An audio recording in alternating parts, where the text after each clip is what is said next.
hello. Hello, everyone. Hello. Happy Wednesday. It is that time of the week where we gather once again to ask Chaplin and Doug the world's most important questions. We're going to hit the hard is he in fact facts. Chaplin? No. Well, hey, oh god, he's got to show up to rehearsals. Okay. It's all right, Chaplin. It's okay. It's all right. I see we already have a hype train going on over on Twitch, and I see that we have the messages pouring in over here on YouTube. So there he goes. Sorry, a little late. He's really not showing up as Marks today. That's all right. He missed the rehearsal. It's fine. It's fine. You, on the other hand, Doug. No. I have no excuse. I'm just awful. Let's get to the rules here so we can start answering those questions for you. First and foremost, we give priority to the bit messages and super chats since that is some real world money spent. Towards the end of stream, sometimes we have time to look at highlighted questions over on Twitch or or regular chat questions over on YouTube. But please save that for the end of stream, because if you do it now, I cannot physically scroll back up and see it. And you should not and don't do it, chat. Repeat yourself over and over again. You can get timed out or even banned if you're going to continuously do it. Over on the YouTube side of things, we prioritize super chats that are $5 and over. We have a large volume of questions, and we are trying to get to those non-paid questions, so this is a way that we're able to prioritize and still get to those types of questions. If we have time at the end of stream, we'll go back and read super chats that are $5 and under, but we prioritize the $5 and over from the get-go, from the jump here. Also on the YouTube side of things, if your super chat unpins from the top, please do not worry. I have a list. It is very, very rare that we actually miss a question. You don't need to repeat the question. Same thing with bits too, but I think it's a little bit more visually sometimes with super chats. People panic because they watch it unpin and they're like, no, I just wasted $5. And it's like, no, don't worry. We'll get to it. Okay, great. Watch the length of your questions. The longer it is, the faster I have to read it, the more likely it is we're going to lose the point, and we do not have time to go back and figure out what you were trying to say. Along those same lines, if you absolutely must break up your message into multiple parts, please keep it to 3 absolute max. Again, we don't have time to figure out how part 12 relates to part 2 and what you're trying to get at. So 3 absolute max, please. Also, please keep it to 1 question per bit message or super chat. We have over 100 people on these combined chats here, and it's not fair if you get to ask 5 in 1 and some people haven't even had a chance to do 1. Okay, so 1 question per bit message or super chat. Please, no spoilers. Not everyone has had a chance to watch the latest and greatest. I still haven't finished Peacemaker. Okay, get off my case. I'll finish it eventually. Don't spoil it. I know y'all probably want to talk about Hasbin Hotel as well. I haven't watched the 2 episodes that literally just dropped today. But also not everyone has watched all of the episodes. So just no spoilers. Okay, chat? Don't do it. Don't be that person. Doug, no swearing. I think that's it. Think we good? I think we're good. Great. Fantastic. Let's do it then. Jay Price, thank you for the $10 super chat. I would love to hear your thoughts on the 2000 film Cellular. Chris Evans' breakout role, perhaps a review? I think it's an underrated gem, but if you want to savage it, then go right ahead. Oh, movie. Yeah, actually, I've never seen it. I don't even know if I've heard of it. Yeah, 2004. I guess I'll try to check it out. I doubt I'll do a review because it's not one I get a lot of requests for. Like I said, I haven't even heard of it before, but I'll try to check it out. Dragon's Toy, thank you so much for that 67-month subscription over on Twitch. Welcome Thank back. you. Appreciate that. Hello, lovely people. Doug, are you still off sugar? And if so, what's your t-shirt size again? Christmas is coming. Large is probably safe. And yeah, being off sugar is... There's been some real improvements with the fatigue, but food does still affect it. I can't say triggers it, but it does affect it. Certain foods. So heavy sugar, like heavy sugary pastry stuff, usually triggers it. Like little amounts here and there are okay, and some are okay. Like a slice of cake is okay. But yeah, I know what you're talking about. That's probably not the best to do. But yeah, large is a safe T-shirt size. JL, thank you for the 500 bits. Maybe a TV series with Jurassic Park should be made focusing on the creation of the islands, like Isla Nebula, or the other two islands should be made. Or just, if you're gonna do a TV series, just have them again in the city or something. I mean, let me see. They always kind of tap on that, on like, living with dinosaurs. That'd be really cool. And then there's always like, no, no, no, you gotta keep them on the islands. To just get off the island. That's the big thing for me. Case, thank you for the $20 super chat. I've said Thank it you. before and I'll say it again. The Michael Crichton novels deserve a faithful mini-series that's not family friendly. Make dinosaurs scary again. Baby crib feast and nerdies, evisceration included. That's not a bad idea. Because the books are very different. There's much more of a harshness to them. The characters are not the nicest people in those books. So yeah, I could see that. I could see like Max or somebody doing like a mini series on those. I think there's something there. Future movie actor, thank you for the $5 super chat. What were Rob's thoughts on Rebirth, by the way? I mean to ask months ago, and it kept getting lost in the shuffle before I could share it with you. He never did see it. I think I have, and they're written by Doug, or did I? Did I have written by Doug and Rob on that one? I can't remember, but he didn't see it. But he saw the next one that we're reviewing for next week, so he did help write that one. Deshaun, thank you for the $5 super chat. Hey, Doug, perhaps for this year you can do a prober review of National Lampoon's Christmas Vacation. Do I have that on the list? I have the Christmas list already planned out. I don't think I have it for this year, but I do have it as a possibility for like another year. Because before I'm like, what can I say? It's great, it's good, blah blah blah. But I'm finding out more and more ways of like talk about good movies in a positive way that's also like entertaining and funny. So yeah, I don't think it's this year, but I don't know, probably next year. Alexander, thank you for the 500 bits. Since its 10th anniversary is next year, do you think you might review the first Zootopia for NC? By then, you could also talk about how it compares to the sequel. Maybe.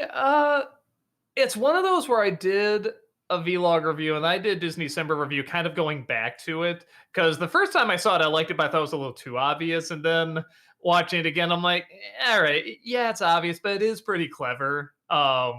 And it was one of those two where I didn't quite see the world we were in at the time. So I kind of went, all right, well, yeah, maybe this is a more important story than I thought. So I don't know that I have too much more to add outside of that. I feel like I got most of the stuff in the Disney December, but who knows? With the sequel, maybe something else will, rejuvenate or something. So we'll see. Dante, thank you for that 67-month subscription over on Twitch. Welcome back. Thank Appreciate you. that. One must go. Coca-Cola, Sprite, Dr. Pepper, Pepsi. Pepsi, get Pepsi out of there. I don't care about Pepsi. you know what's so funny? We had to get a whole thing of Pepsi for when we did Madam Web, and I just had this, I don't know, like a 10-pack of cans of Pepsi lying around. I don't remember Pepsi being that bad. I can have it at a restaurant, whatever. But man, I had just one can, and I'm like, I'm done. I can't have any more of these. And it was tough finding somebody to offload that on, because yeah, everyone has the same thing, and that's why I won the cola war back then, or was it the cola test or whatever, where somebody will sip it and say, "Oh, I like this one more," because in the sip it's good. Having a whole can of it though, it's like, oh, this is starting to taste tinny and weird. So yeah, I probably say Pepsi. Movie Mike, thank you for the 500 bits. And Hasbin Hotel, what do you think of Vox? We're halfway through the season, and I think he's a really good villain and is stealing the show. So I'm halfway through the third episode, and yeah, I do like him quite a bit. He's a lot of fun, and yeah, I always love the design of him, making him one of many villains in the show, which I really like too. There's quite a few. yeah, is pretty cool. So yeah, no, I'm definitely this whole season so far. Like I said, I'm only halfway through the third episode, but I'm really digging it. Too bad. Waluigi time, thank you for the £5 super chat. Rank these weakest to best. Adventure Time, Gravity Falls, Steven Universe. That's rough because because it's like different order. My personal favorite is probably Gravity Falls, Steven Universe, Adventure Time. Most influential is probably Adventure Time, Steven Universe, and then Gravity Falls. But in terms of just objectively the best, that's probably Steven Universe, Adventure Time, and Gravity Falls. So yeah, boy, that's more than you probably bargained for. There you go. You got three different answers, and they're all correct. Patrick, thank you for the $5 super chat. Lilo and Stitch or Superman next week? You'll just have to wait and see. Noah Zinner, thank you for the $5 super chat. Thoughts on the latest trailers for Avatar 3 and Stranger Things 5? Honestly, I'm just glad Stranger Things is finally wrapping up. It's not even like I hated them or anything like that. There's one season I really didn't like, but it's the third one. I think I didn't like that one, but it is one of those things where I'm like, okay, we should be wrapping that. We should have wrapped this up a long time ago. But I mean, I do like these actors. I like these people in the world and everything. But yeah, I feel like it was at the most a 2-3 season show. So, but the trailer was cool. It was really awesome the way they laid it out and everything. And what was it? Oh, Avatar 3. Those fire kitties look cool. I'm sure the script is still gonna suck, but those fire kitties look cool. A lover of cinema, thank you for the 500 bits. Which Toy Story villain would you consider to be the best? For me, it's Stinky Pete from Toy Story 2, which is largely due to his writing and Kelsey Grammer's great vocal performance. Sid, I think, is the best because he's really not a villain. He's just an antagonist, and he's such an easy antagonist to either relate to or recognize. You either were that kid blowing up, toys, or you knew a kid who did that. So the idea of making him a villain is just so funny. And I like it when something's not just, hey, this is the bad guy. It's like, no, this is just somebody you recognize just doing stuff that you've seen before, and it's not even really seen as wrong. It's just the antagonist for toys. So I like that. I like when it's not so easy. Just no, a person's born bad, or it's just a bad person. Now this person turned bad. It's like, no, there's a lot of layers to it, and I like a story that does that. I think a story's more clever when it does that, even though I love a diehard villain like anyone does. 89 Sigma, thank you for the $2 super chat. Cult of the Infinite, thank you for the $2 super chat. The Wizard of What, thank you for the $10 super chat. Breaking news, Doug! They're making a new Mummy movie with Brendan Fraser, and apparently it's gonna retcon the events of Tomb of the Dragon Emperor. By the way, are you gonna do an NC on Dragon Emperor? Probably when that one comes out. I did see that. And I guess they're getting Brendan Fraser and Rachel Weisz back, which will be interesting. I'm curious how they're going to do a movie all these years later. Right? I'm a lot older, but at the same time, I know they had a kid. So maybe there's something there. I wonder why maybe I don't remember the ending of the third one, but I can't see anything in there. It's like, oh, they have to get rid of that. The story can't continue. But again, maybe I forgot what it was. But yeah, no, I'll check it out. I'm curious just to see what they're gonna do. Chris, thank you for the $5 super chat. If Paramount ends up buying Warner Brothers, do you think it's possible that they'd shut down Cartoon Network and fold its content into Nick? I don't know, man. It's all just Disney and Starbucks are going to own everything. We're going to have Planet Disney and Planet Starbucks 100 years from now. It's a shame because it feels like there's so many, not to say all studios are like, oh, come on, just make these obvious changes. Like, no, a lot of studios are having difficulties right now. But for a studio that had a lot of big hits and made so many obviously dumb choices, it is a shame to see because if they didn't make just these very obvious dumb choices, maybe they would really be somewhere and they wouldn't have to sell off like this. But I'm also talking like I'm a businessman and I'm not, and I know all this stuff going on behind the scenes. But from an outsider, it really looked like some of these were easily avoidable. But I know a lot of studios are having trouble right now too. So yeah, I don't know. I'm not looking forward to it in any way. We already saw what one merger did with them. Just the idea of throwing in a third uh, person in there. I'm not looking forward to that. Elite, thank you so much for that 38-month subscription over on Twitch. Welcome back. Thank Appreciate you. that. Well. 38 months with this crazy lot. Thanks for all the laughs over the years. Doug, Heather, and chat, y'all are seriously kind and amazing people. I'll leave you with one question, Doug. For the rest of the year, which movie do you think will be more successful? Wicked, Zootopia 2, or Avatar, Fire and Ash? Again, thanks for everything. Y'all have quite literally changed my life for the better.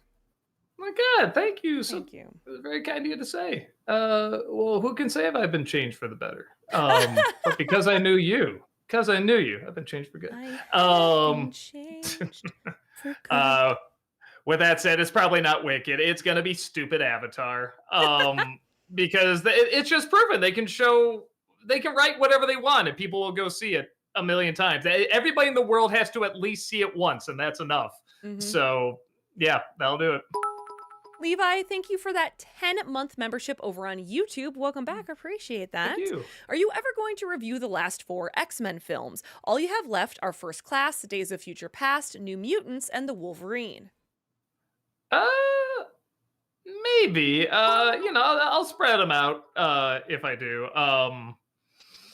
Yeah, First Class would be really cool to talk about because that's probably my favorite out of all the movies. No, at some point I probably will. Well, a good excuse to bring back Evil Jubilee. Love Jubileevil. Mountain, thank you for that 2-month subscription over on Twitch. Welcome back. Appreciate that. Wish I wasn't sick, but at least I get to finally make a stream because I'm now at work right now. Oh, I'm sorry you're sick, but at least you can make a stream like you said. Koopa Dude, thank you for the $5 super chat. Have you ever had trouble getting into a movie or series simply due to one character? For me, it was the Goldbergs. I hated the mom on that show. There's a show I think called Last Man Alive, and I think it was Will Forte, and I think that's when I figured out I'm not a Will Forte guy. And I don't even hate him. There's just something about the way he acts, the way his face reacts to everything. I don't know, something about him. Let me make sure I'm talking about the right person, actually, just to make sure. I want to make sure because I realize I'm like, wait, I'm talking about the right person. God damn it, stop doing that. Yeah, that's the dude. I'm sure he's very funny too. I'm sure he's a talented writer and everything, but he's the star of this movie. He's literally, well, he thinks he's the last man alive. Of course, there's going to be others, but and he is so unlikable, and you really needed someone to make this unlikable writing funny. And he was just so obnoxious, and so I just wanted to deck him so many times, but not in a fun way. So that was what I kept saying to myself, this show might be okay. I'm looking at all the other characters and the setups. I'm like, this might be okay, but man, I hate this dude. And I don't know if it's just him or the character, but yeah, that was definitely one for me. Chat is saying, do you mean The Last Man on Earth? Well, I don't know. Yes, what I say? Last Man Standing, Alive? Or, maybe? I don't know. Last Man on Earth. Yeah, that is the show. Yeah, I get why other people, my wife watched the show and she liked it and stuff like that. I get it, but man, he's just so. If I see this face one more time, I'm just gonna be like, which is fine for a crazy character, but he's supposed to be like, oh, just kind of the likable jerk, and I'm like, nah, you're just a jerk. AOTV, thank you for the $5 super chat. Word going around is Avengers Doomsday will be Patrick Stewart's final acting role. What do you think? Let the man rest. Yeah. If he just wants to do little sonnets on Instagram, let the man rest. That's fine. Just see. I don't know how that's gonna turn out because even though it was cool seeing him in the yellow wheelchair in the Doctor Strange movie, he looked done. He just looked done, and the idea of him coming back again for this, I'm just like, maybe with all the other characters in there, it won't be as distracting. But I'm just like, yeah, no, I think it's a smart idea. JL, thank you for the $5 super chat. Would you say Jurassic Park 3 is better than Rebirth? In terms of which one would I rather put on, I'd probably put 3 on because 3 is just a short B movie, in and out. Here's some dumb fun. We're not gonna think at all. which still doesn't make it good, but on the very low bar that sets for itself, I think I probably like that more. Captain Cat, thank you for the $5 super chat. Can you please watch the Evian water commercial with the Amazing Spider Man 2 in the next commercial special? Uh, Wait, I don't know how Evian Water Spider-Man 2. There it is. Okay, I'll check it out. Yeah, because I missed that one. Mace, thank you for the $5 super chat. Good evening, Doug and Heather. Hope you are Hey. doing well. Have you guys gotten to see Hasbin Hotel season 2 yet? In my opinion, it's getting great. I've seen the first 2 episodes. Man, episode 2 has some great songs. Uh, Boy, there. Okay, it's not a spoiler, but there is a great lyric in the song I was in the third episode here. Was it? They say time heals all wounds, but it's the wounds I miss. And it's oh, what a lyric! What a great lyric! I just heard that. I'm like, oh, that's poetry. Oh my god, that is great. But and not only have I been liking it because I feel like it's been taking its time more. I'm really feeling like I get the characters, I understand them more and everything. But the animation, in my opinion, is like hell of a boss standard. I mean, it is like the same level, and it is just spectacular. And it's not just for the song sequences; it's for like the majority of them. And I am really happy to see that because that was one of my complaints. I mean, not a major one because the animation is still great, but that was one of my issues with the first season. But man, they just cranked it up to 11 because yeah, it's so far I've really been liking it. Like I said, I'm about halfway through the third episode, but what I've seen, I've been really impressed by. Shane, thank you for the 500 bits. A big hello to Heather and that guy. Heather, do you have a favorite NC episode that you were in? I love when we do the like Fox Kids, Toonami. Those always stand out as ones that are really fun to film because we get to write them as well. And Doug has said this before. You can see it in the bloopers. It is almost like we're having a sleepover with our friends again. We're just like sitting around and giggling. It's something about those reviews turns us into kids again. And I love that I get to like write for it as well. So I think those are some of my favorite ones to be in. They are really fun. Trip, thank you for the $5 super chat. Just wondering, why won't you obtain films for reviews digitally and only use DVD converters? Because so nothing's ever gone to court or trial or anything like that. And we certainly see other people online, do that where they will digitally download something. Um, but for us, we always have a fear that if it is that one time it goes to court, we can defend it. The law's on our side and everything, but it just doesn't look good if you have to use illegal software to get something. Just in court in general, that doesn't sound great. But again, as long as we purchase it in some way, purchase whatever Netflix or something, you can make that argument. But if you have the actual physical copy, no, here it is. We bought this. This is ours. That's at least one thing you don't have to worry about. Which, like I said, you could technically still make an argument if you digitally download something. There's not a physical copy, but yeah, it's one of those things where we're just playing it super safe. So yeah, that's the main reason for that. Again, very unlikely, but we're just playing it super safe. Movie Mike, thank you for the 500 bits. Do you plan to review Mask of Zorro? Maybe one day. I don't have it like on the list or anything like that, but it would be interesting to talk about. I do really like that movie. WC, thank you for the $5 super chat. Did Kratos from God of War have any lines that grabbed you? Mine's, keep your expectations low and you won't be disappointed. Of course, boy.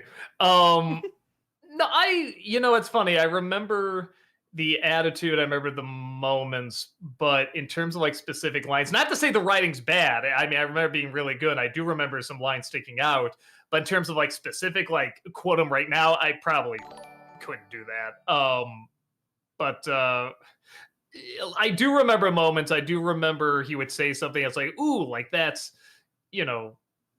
like I said, the emotion of that scene like really sticks, and the way he put that really sticks. But in terms of something that I'm gonna quote every day, like what you just said, that's something you can quote like whenever you want. I didn't really get those lines as much, but he was still a very well written. Alex the Animator, thank you for the 500 bits. Doug, I'm very disappointed that you didn't review Fright Night this year for Nostalgiaween in honor of the movie's 40th anniversary. You can make up for it by reviewing it for next year's Nostalgiaween. Um, I like that movie. I'm not super passionate about it. Uh, it's one of those where it's a good time. I like the idea. Everybody's having fun. I just always feel like there's a million other movies I'd rather talk about around Halloween time that just kind of, speak to me a little bit more. And when I say speak to me, I don't mean they're like poetic and beautiful or anything. I just something that kind of hits a little closer to what like I really, really enjoy. And that's one where I'm like, that's a good movie. It's a solid good movie. I just don't have a diehard love for it. So yeah, I don't think I'm the guy to do it. It's not to say I'll never do it, but it's not on the list. There's a ton of like other ones I'd rather get to first. Chris, thank you for the $5 super chat. Since you're doing commercials soon, let's talk fast food. Which restaurant has the best fries? Uh I do like Burger King's, but let me see. Fast food fries.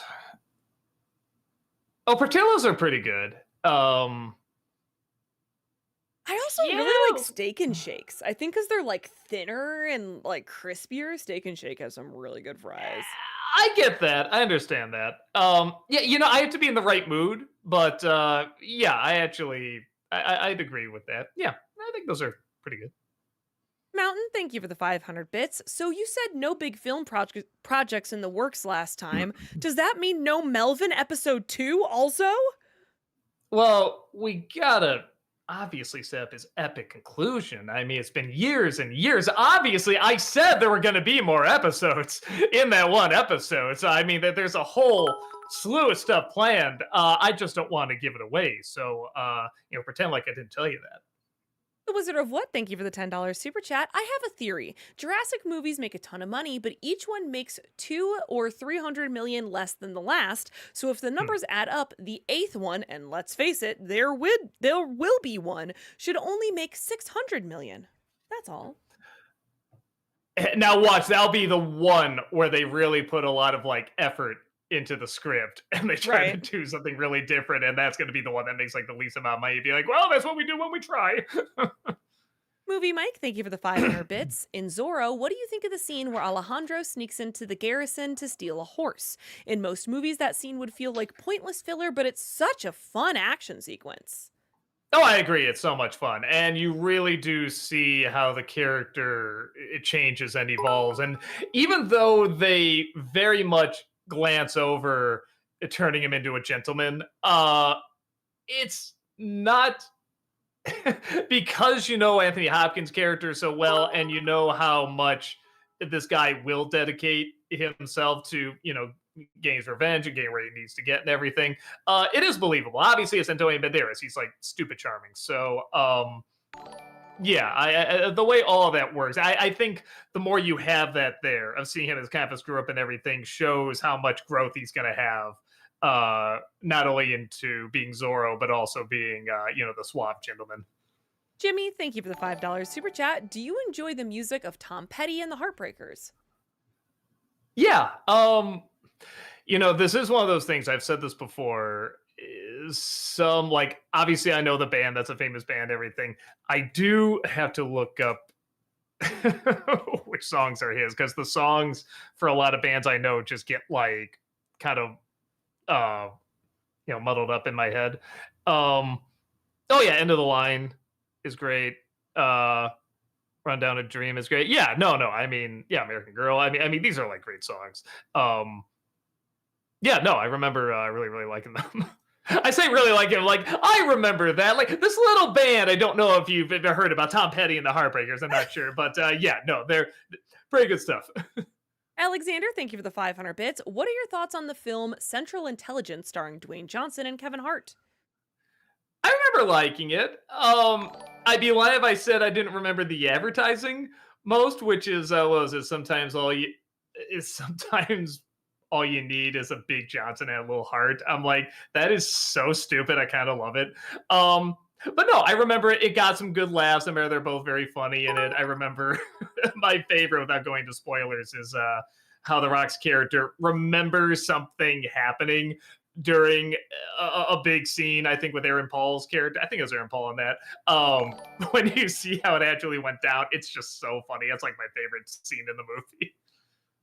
AOTV, thank you for the $10 super chat. Taylor Momsen just did an interview on the Call Her Daddy podcast talking about her experience on The Grinch, and she has nothing but wonderful memories of it and working with Jim Carrey. That's fantastic. That doesn't mean I need to like the movie. Uh, but there's tons of it. No, a lot of actors will tell you this. You don't know a if a film is going to be good when you're making it, and b if it's going to be successful, and those are two different things. There really is something to just making something so you can make it, and just crossing your fingers and trying to do your best to make something work. Matt Damon has talked about this, where he says halfway through a film he might realize, oh, this isn't turning out like I thought it was going to turn out. This is probably going to be a bad movie, and how he tells himself to be professional and get through it and still deliver the best that you can with it. Even though he knows he's got to do interviews for months and months around a project that he knows he isn't proud of. But you always run that gamble. So that's something where you can have like a terrible movie and people just have the best time. I mean, like some of their best memories ever. And you can have one of the greatest movies of all time, and you can have just terrible memories around it, just a terrible experience. So yeah, no, whenever I hear that, I hope they're good experiences. That's what I want the most out of any shoot, is for everybody to have a good time. So yeah, whether the film is good or not. So no, it's nice to hear that. Sean, thank you for the $5 super chat. Thoughts on Chariots of Fire and Shakespeare in Love, aka the movie Saving Private Ryan lost to for Best Picture? Um, I mean, like a lot of people, I think Shakespeare in Love's it's all right, I guess.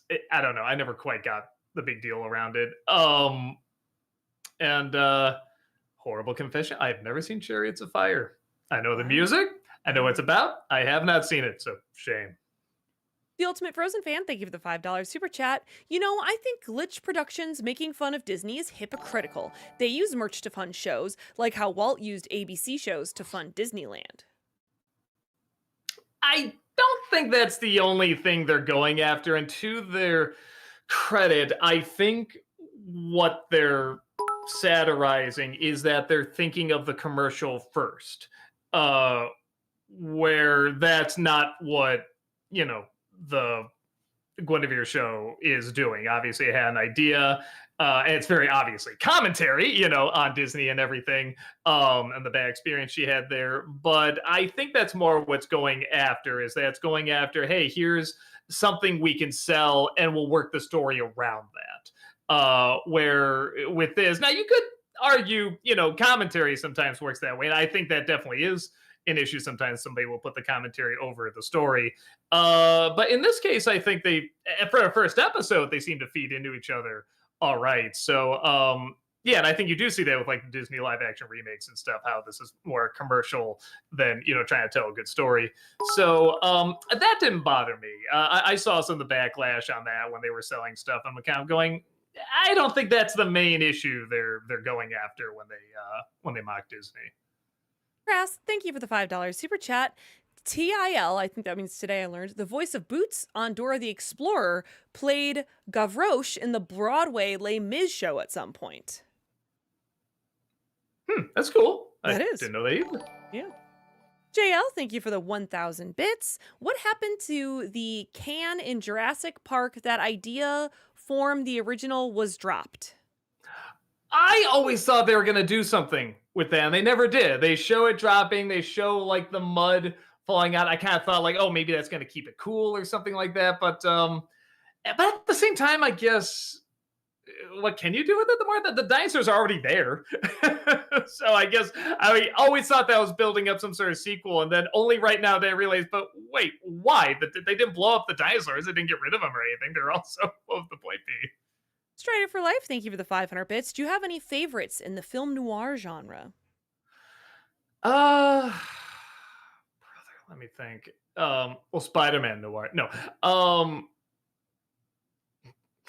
was gonna say Sin City, but I don't know if that counts. I mean, I think it's more the style. It's hard to say.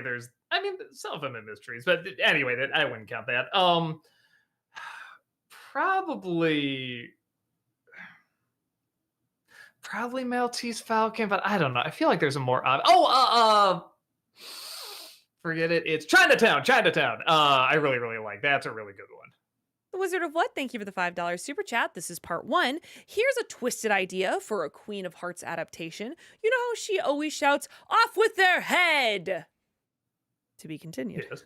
Oh, okay. The Wizard of What, thank you for the $5 super chat. This is part two. What if she was just a head and she attaches herself to the bodies of her victims and gains their abilities like a reverse Princess Mumbai? I believe it's Mambi. Sorry, my but bad. You're right. actually, probably know maybe it's spelled Mumbai. Probably know. But there could be something there. I just saw because at first I was like, should I review this for Disney Summerland? Give it a shot. And I'm like, this isn't for me. Was it that Twisted Wonderland Oh animation? yeah, That I anime? have to watch Yeah, that. I tried. I'm not saying it's bad. I'm not saying that at all. And it is totally embracing what it is. I just think what it's embracing is not for me. But there is a Fair. lot of cool style to it and everything. But yeah, it kind of reminded me of that because there's like the idea there's like these different schools, like it's like a mix of Harry Potter, like Hogwarts, and Disney villains. Like there's a house for every Disney villain, so all this house is just like Scar, all of this house is just like the Queen of Hearts and everything, and it's so ridiculous, but it so embraces what it is. So yeah, that's something I could see in that show. It's funny you brought that up. I wouldn't be surprised if they went that angle at some point. Professional Idiot, thank you for the $5 super chat. Hey Doug, I know that this question has been asked before, but what was your reaction to the how much people hated You're the Wall review? Um, it sort of built over time. It wasn't something that happened immediately. I think when it first came out, there were some people that didn't like it, but it's like, all right, especially when we did Clipless review back then, that was always kind of the case. And then maybe a week or two later, it just exploded with hatred. And I always know at some point something like that's got to hit. I was shocked that was the one. I mean, we've gone after like Star Wars and Sonic and does stuff on Rick and Morty. Like fan base is usually associated with that kind of reaction. So no, you got to own it. You got to say, all right, well, this didn't go over well. Why? And analyze why. And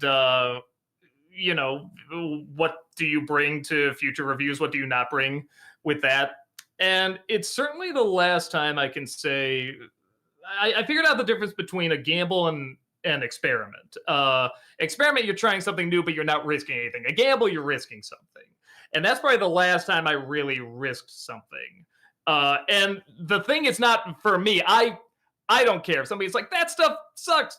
I don't care. I have the best job in the world. I'm okay.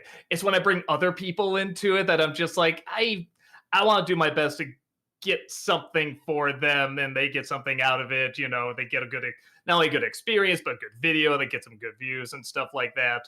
So yeah, so I don't really gamble as much anymore, but I still like to experiment, definitely. So yeah, no, but you can't be in this business without knowing something like that. I mean, we're coming up on 19 years here.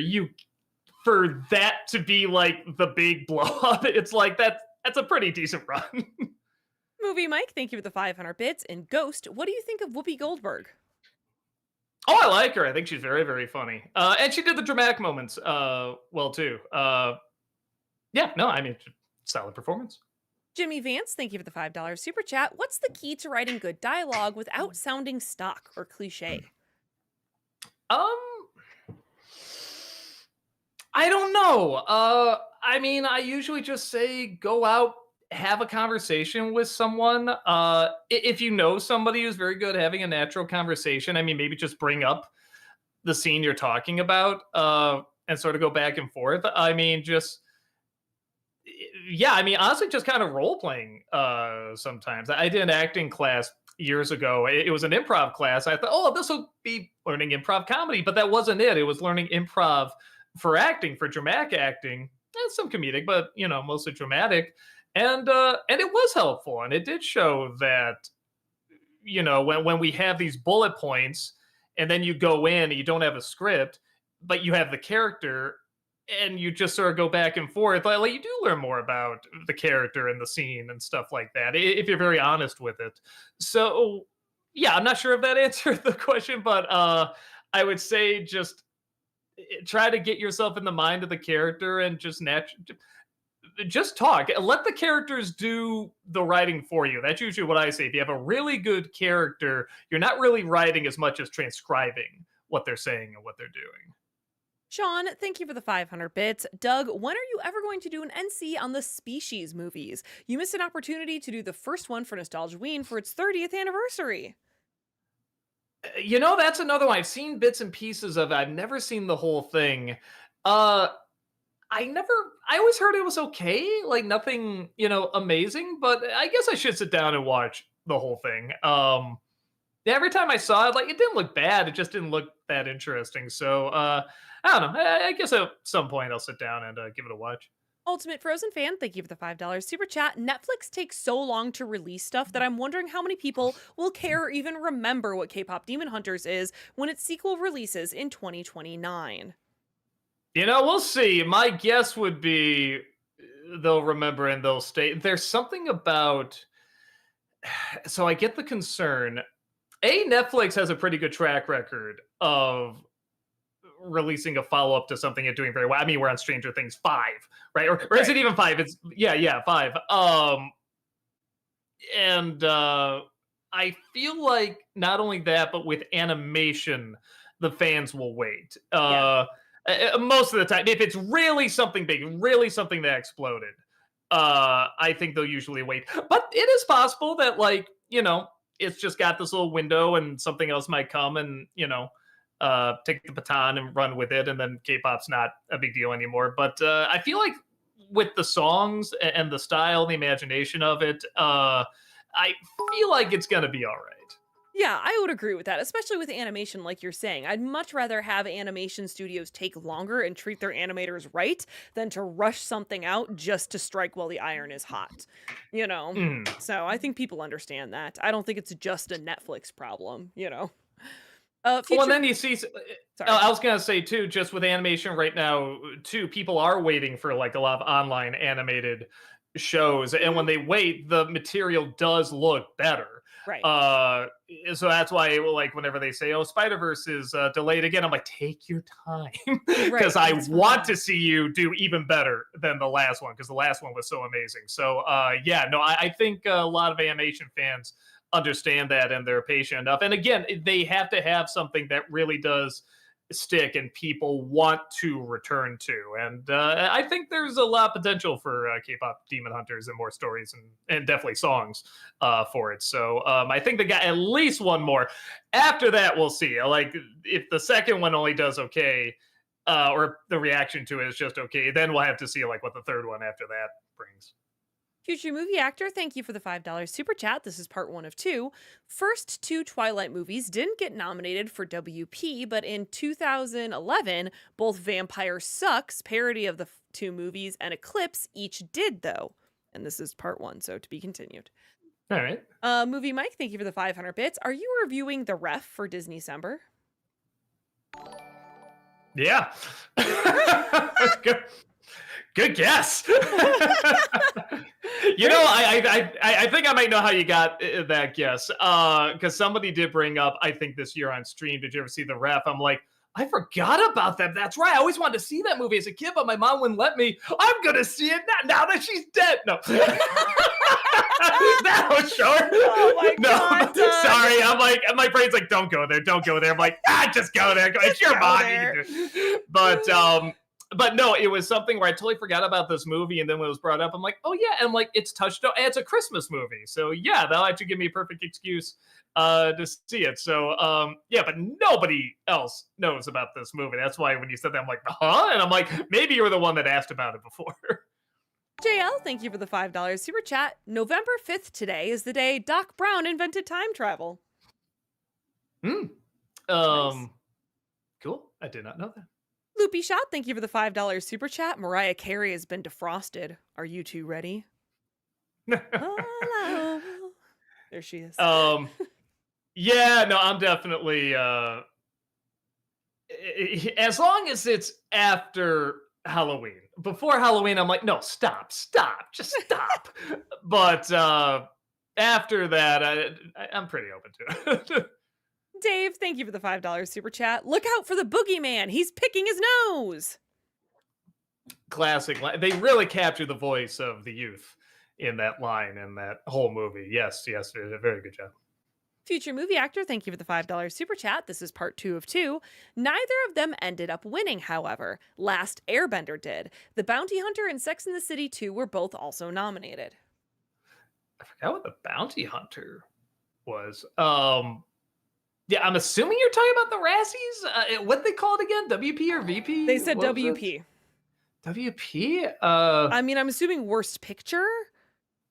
I guess, yeah, for the Razzies, I'm assuming. But yeah, no, it is interesting that Twilight didn't get on there. Maze, thank you for the $5 super chat. Okay, Doug, we all know how you feel about Toy Story 3, but can you tell us what you thought of the incinerator scene when you first saw the film?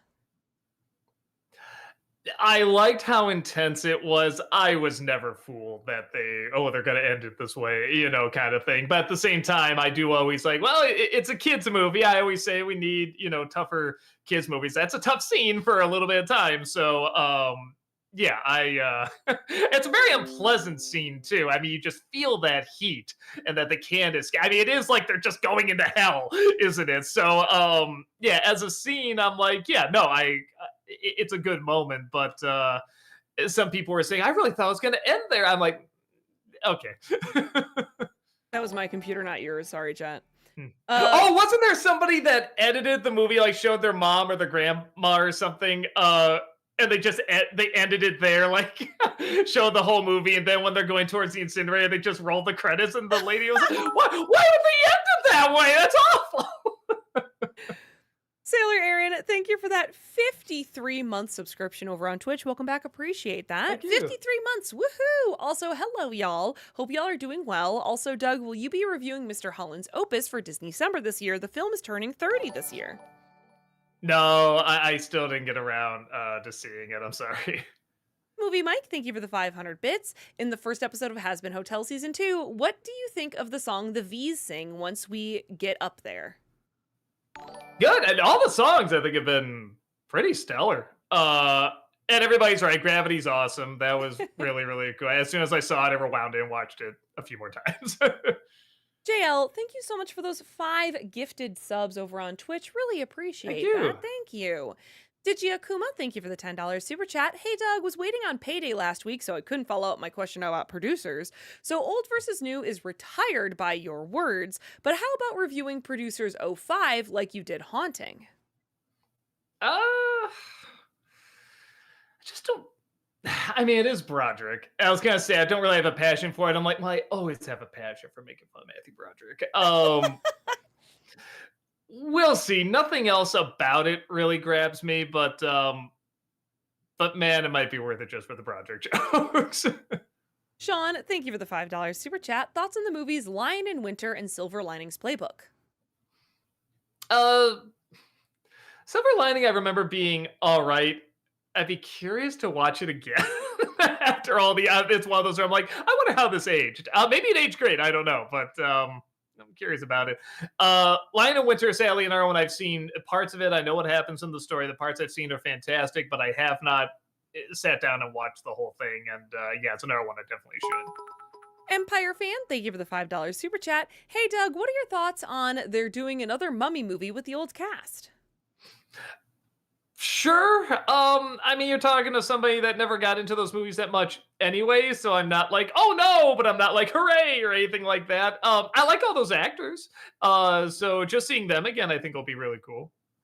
Future movie actor, thank you for the $5 super chat. There are movies you review that Rob hasn't even seen? Oh my god, I feel ripped off! Not entirely serious. Wanted to make sure that was clear. No, you should. You should be mad as hell and not take it anymore. You should tell Rob next time you see him. Just fly over to Chicago. At Grand Rapids Comic Con. Hey! Go over there and tell him yourself. That was a great connection, Doug. Thank you. Sean, thank you for the $5 super chat. Thoughts on Long Story Short and favorite episode? Uh, Favorite episode. Man, I'm trying to think. I kind of like the one. Man, they all. I mean, it's in a positive way. They all kind of blend together. Because it's just a mishmash of different like time periods and everything. I'm trying to think what's the one that really stood out. I do kind of like the funeral one, and it's weird. The one that's jumping out to me is the one where we're following the wife working at that business or the Chuck E. Cheese business. And she keeps rising up and everything. I don't know why that one's really sticking with me. I don't even think that's like the best episode or anything, but it's like the one that's really jumping out at me for some reason. But No, it's good. Actually, you want to see a good video on that? This guy pointed out stuff. I totally missed some really subtle stuff. Terrific Tyreek did a really good video on it, and he mentioned something about, I don't want to give it away, but with somebody's given a condition by when he was a baby, was it rubbing off like the pacifier, putting in his mouth, like I think give him ADHD or something like that, some nonsense like that. And they blame the father the whole time. They blame the father, and just in one of the episodes, I don't know, before or after, just in the background, you see the mother talking, holding the baby, and she does it. She does the thing and puts it in his mouth, and they don't focus on it or put attention or anything. It's super subtle, and it makes me want to go back and see what else I missed in that show, because I was so impressed by how subtle that was.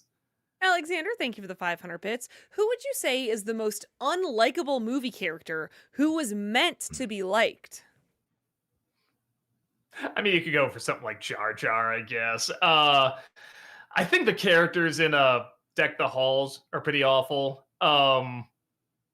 Yeah, that one's pretty, because you got Danny DeVito's such a likable actor. He can play a great, guy you feel for, and just the absolute jerk. And he's trying to play this guy you're supposed to feel for, but his goal is so awful and so stupid and so terrible that he comes across as a jerk. And I guess the two actors knew that while they were making it. They're like, yeah, we're kind of stuck here. So I'm not saying that's the absolute worst, but he stands out. I just remember the whole movie's playing like, oh, he just wants his house to be seen from space. Like, what? Yeah, that's Christmas. Movie Mike, thank you for the 500 bits. In Toy Story 3, what do you think of the prison break scene? Um, it's all right. I mean, there's a ton of scenes like it, but it's cute, with the toys and the lighting and everything. I don't know. It's not. If I hadn't seen a million scenes like it before, maybe I like it more. But it's still good. I remember like Potato Head putting his face on like was it like a taco shell or something like that? Stuff like that, tortilla. Dev the Wiser, thank you for the 500 bits. Have you seen The Peacemaker 1997? And if so, what are your thoughts? Nah, that's another one. I just heard it was okay, and never had much interest, so I never checked it out. Random Guy, thank you for the $5 super chat. Hey, Critic, out of curiosity, did you ever check out Generator Rex or Symbionic Titan that were on Cartoon Network 15 years ago?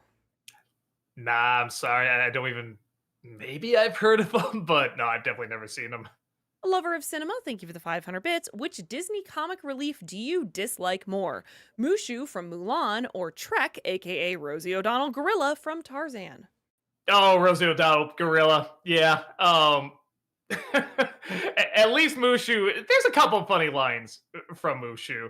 I still love what he says. There's a couple of things I know they're bound to notice. So there's one or two good moments there. But yeah, I don't remember laughing at all with Rosie O'Donnell. JL, thank you for the 1,000 bits. Was the Lost World Jurassic Park really the worst, or was it Rebirth? Oh, Rebirth isn't the worst. No, God, they've just gotten so bad. I'm trying to think what is the worst one. Either Fallen Kingdom or Dominion, probably. Yeah, one of those. They're both pretty bad. Digi Akuma, thank you for the $5 super chat. Thoughts on Mr. Pibb making a comeback? I always thought of Pibb as the alternative choice when fast food places didn't have Dr. Pepper. Yeah, that's always kind of what I thought too. Top of my head, I can't even think of like a difference between how they taste. And it's making a comeback. Okay, is it just cheaper than Dr. Pepper? I don't know. Why would it make a comeback? It's such a random thing. Devox, thank you for the 500 bits. Hey, Doug and Heather, you're making a program for the game grid in the world of Tron. What would be their name and color of their outfit?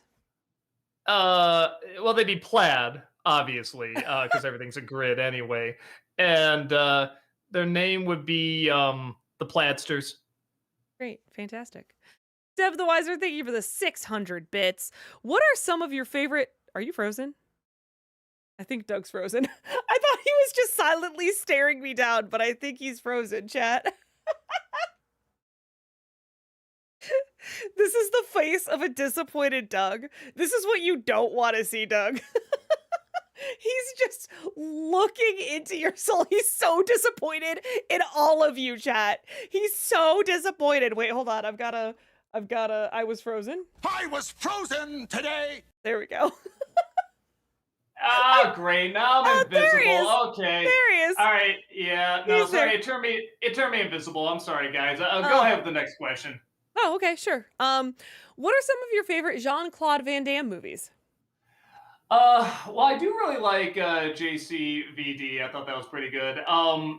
The one in the hockey ring I remember being pretty decent was at Hard Target. I think I remember liking that one. And Time Cop I saw again, and it wasn't as good as I remembered it, but it was still a little bit of fun. JL, thank you for the 500 bits. Ever watch a haunted house? I think I'm in a haunted house right now. Yeah, obviously, Doug's ghost here is having a pretty good fun time. And then, oh my god, I'm giving birth to myself. Ah, okay. No, I've never seen that one. I heard it's bad. Why is the first default thing you think of is I'm giving birth to myself? I don't know. Amazing. Wow. I was getting lightheaded just sticking down there. Yeah. Movie Mike, thank you for the 500 bits. And Encanto, what do you think of the grandma? I know it's the point of the film's conflict, but I think she's too unlikable and can't stand the way she treats Mirabelle.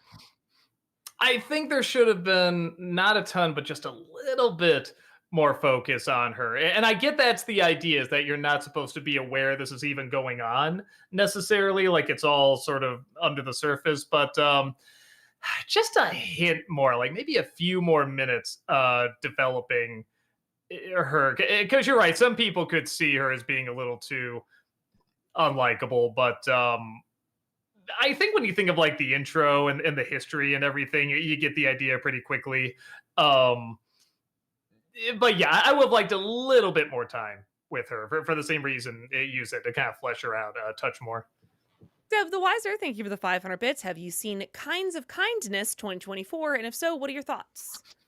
Yeah, I liked it. I'd be lying if I said I remembered all the segments, but I remember liking most of them. I remember, I'm definitely one of those, because we watched it at home. We didn't, thank God we didn't see it in the movie theater, because I think it's like 3 hours or something. Wow. But we would like rate every single short and everything, and I remember liking it. But yeah, it is one of those where it's also not jumping out at me what happened in them. It'd probably be a good one, honestly, to see again. Because when I saw the new one that came out, it did remind me a little bit of Kind of Kindness, and I was saying, yeah, I should probably put that on again. What up, JD? Thank you for the $5 super chat. Did you ever hear about the PS2 Nightmare Before Christmas video game? It's a sequel to the first film that brings back most of the original voice cast. Maybe. Yeah, it's funny been brought because up here before, for sure. Yeah, I mean, I've good time as any to bring it up. So through November, on Friday, we're not actually streaming Final Fantasy. We're going to take a little break because we haven't played any Disney games for Disneycember. And we asked people, what's a good short Disney game to play? And overwhelmingly, people were like, Toy Story 2 on PlayStation 2. I'm like, huh? I didn't even know this was like a thing.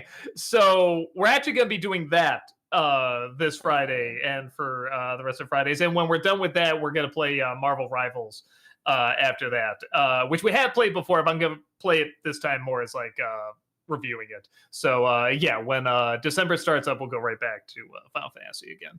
The Wizard of What, thank you for the $5 super chat. Have you ever been out to Vancouver? There's a fan convention here in February, and I've been trying for a while to recommend Channel Awesome to them.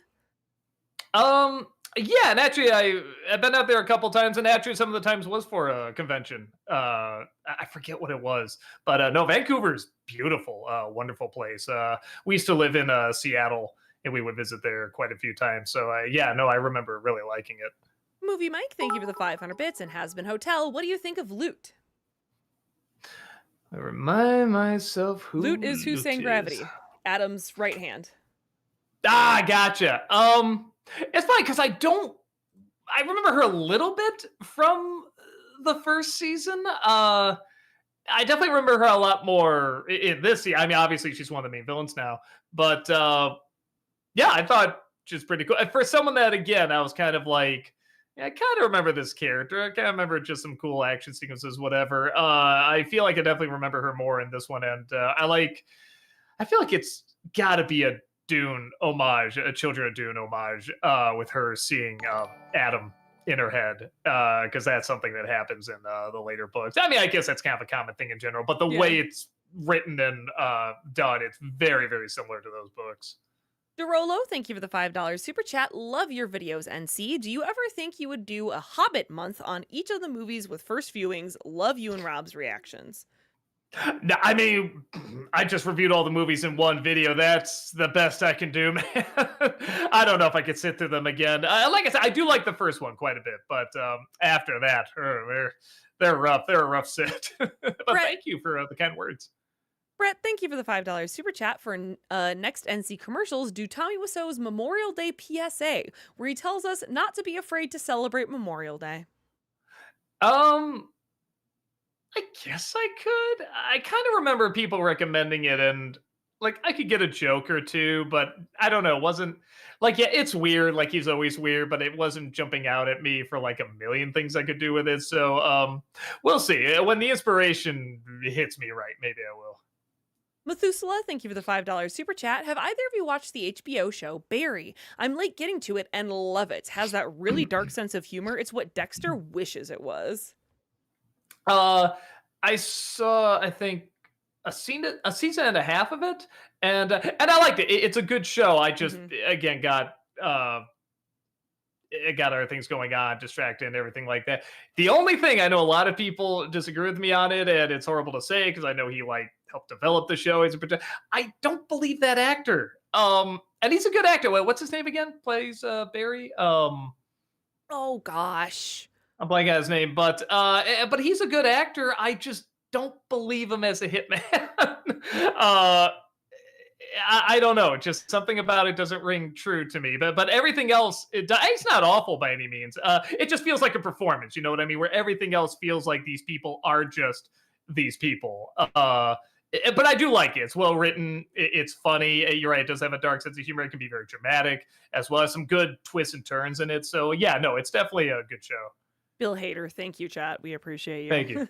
At first, I thought you were calling me a Bill Hater because I didn't like the performance. I'm like, well, come on. I'm like, oh, yeah, no, that's his name.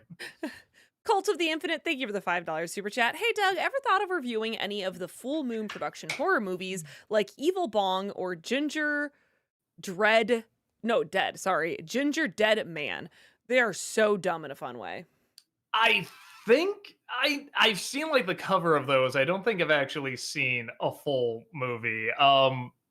We'll see. There's one, I don't know if they made this movie, but there's one I might review in Christmas time if it's the same production company, but it might not be. So that's a kind of maybe. Fandom Theorist, thank you for the $5 super chat. Hey there, who do you think should the villains for the Batman 2 or 3? My hope is Mad Hatter. Also consider this, Tommy Wiseau as Professor Pig. Professor Pig would be interesting in the world of the Batman. I don't think I know Professor Pig. Just saying the name is fun, though. And I love to hear Tommy Wiseau say Professor Pig. I mean, that would be just a laugh riot. I'm with. I think Heather brought that up before, and I do agree. Actually, Mad Hatter would be pretty cool. Fit great into that universe for sure. Yeah, I agree. The Guy, thank you for the $2.79 super chat. Haunted Joker, thank you for the 500 bits. Tom, I think maybe they mean Top Gun. Top Gun Maverick, Beetlejuice, legacy sequels are in. So when are you going to fight James Rolfe again? Seriously, how far did you guys have to travel to do that? I mean, from Illinois to Pennsylvania, so I mean, it was like a 8, 9 hour drive, something like that. But it was worth it, and Nally wasn't really fun to shoot, but I made a good friend. He's really really cool. We always joke that we did everything you could do with it. Like, there's milking, and then there's milking it, buying the cow, chopping it up, and eating his hamburger. I felt like that's what we did. If something strikes us right, maybe we will. But yeah, as of now, I mean, nothing's really jumping out at us. But we still, meet up and chat. We just did an event earlier this month. We were at G Fest together and everything. So yeah, we still hang out. Today. JL, thank you for the $5 super chat. In Back to the Future, what do you think of their take on 1955? I mean, as good as any other take, I guess. I wasn't alive in 1955, so I can't be like liar. But just every version that I've seen represented, I mean, it seems pretty close. I do like they have swearing, but they're not over the top swearing. You know what I mean? Like there is a thought that like not everything was cleaned up like they had on TV. Sure, but they didn't swear every other word either. I feel like I've seen some shows and movies do. So yeah, I don't know. It seemed good. Maze, thank you for the $5 super chat. With the 20th anniversary of the film being next year, do you think you'll do an NC on Curious George next year? I've never seen it. I'm gonna take a wild guess and say it's not meant for my age group, but at the same time, neither was like the Barney movie. So maybe there's something there because I know like time has passed. I'm sure there's people that grew up with it. So it might be fun, just like kind of a funny thing for me to get angry at, like a Curious George. I might write that down. Maybe there's something there. 0 to 1, thank you for the $5 super chat. I'm so late on this, but have you seen The Boys? I think it's the best superhero semi-satire to date with enough originality to stand on its own. It's funny you say that. The beginning, I would agree. I haven't seen the last season, and it's because I thought, while the story was still interesting, the commentary was getting so direct and kind of hypocritical. They're making fun of people advertising stuff while trying to say something, while they are clearly working in a lot of sponsorships for like Almond Joy and White Claw and stuff like that, while trying to say something. And now I hear, instead of something representing like 2 or 3 things, it's like, oh, that person is Marjorie Taylor Greene, kind of thing. Like that person is just one for one the same thing. And that's not fun to me, and I don't think it's very clever.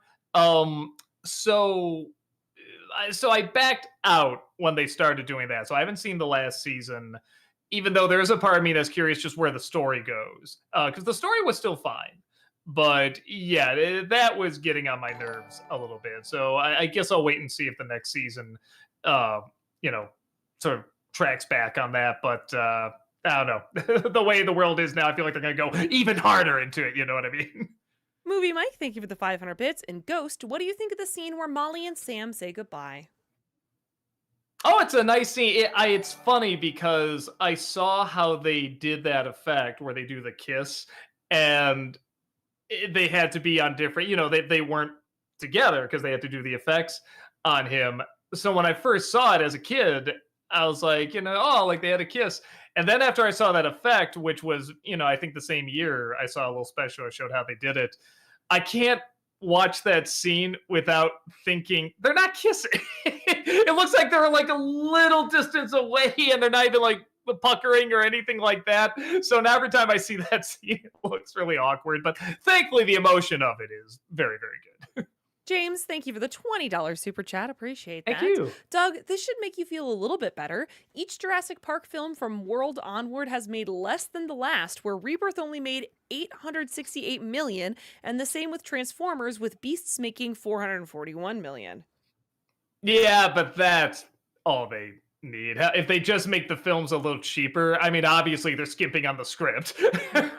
But yeah, it's I don't know. They still got a few more films in them, I think. As soon as when it gets to a point where it loses money, that's when they'll finally pull the plug, I think. JL, thank you for the 500 bits. And Ghost, what do you think of Sam versus Willie? I mean, there's a couple scenes. I'm a assuming you're talking about just the climax at the end. It's good. It's intense. It's I always say it's the Zucker brothers' darkest film. Well, I guess it's only one of them, isn't it? But yeah, it is so funny to think like the people do like Naked Gun and Airplane and stuff. Like they go. But the fact that it can get so dark and like gory and like creepy and stuff like that. Whenever I think of like the bad guy in that movie, he's not even like a particularly like creepy, like he's not like a ghost or a demon or anything like that. But I just think of the dark scenes, the heavy shadows, and just the uncomfortable feeling whenever there's a conflict with him. So yeah, no, I thought all that was done really well. Strider for Life, thank you for the 500 bits. Have you seen these Japanese McDonald's commercials called Street Burger? It's a funny collab of McDonald's and Street Fighter. Oh yes, I have seen that. That was one of those somebody recommended to me for the commercial specials. I think I held on to it because we are going to do international commercial specials. So we're going to do 2 specials a year, and I held on to that because I'm like, there's probably some funny stuff we can do with this. KJK, thank you for the 500 bits. Hey Doug, what's your favorite adaptation of Dracula? I know the most authentic, or close to the most authentic, is probably the Bram Stoker one, the for Coppola one. I mean, honestly, probably the Bela Lugosi one. It's just, he really does own that performance, and he just commands that authority. Like when he is looking into your eyes, like you really do kind of feel like you're being hypnotized by that dude. And just the atmosphere is so good in, and the pacing and everything. So I'll probably say that, with Bram Stoker kind of being close behind. The characters are a little dull in that one, but I still really like it.